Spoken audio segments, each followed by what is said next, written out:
Supply chain shortages occur when an event triggers a disruption in production or a surge in demand, sometimes both. A resilient medical product supply chain has safeguards in place to prevent potentially disruptive events from causing harm to human health.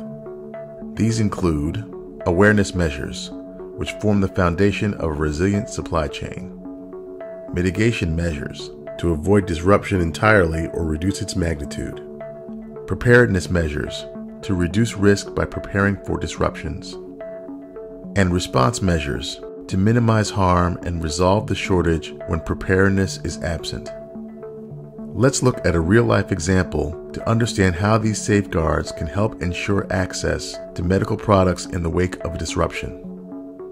Let's take a look at N95 respirator face masks.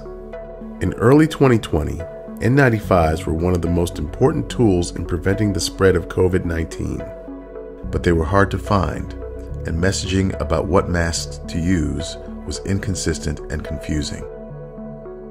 The federal government's supply of N95s in the Strategic National Stockpile was depleted during the 2009 H1N1 outbreak and never restocked, and few N95s were made domestically. Half the world's supply came from China. The government's decentralized approach created stiff competition for limited resources, and all the uncertainty around the pandemic made it hard for new companies to enter the market. Price gouging and counterfeit production were common. The surge in demand in 2020 left the world scrambling.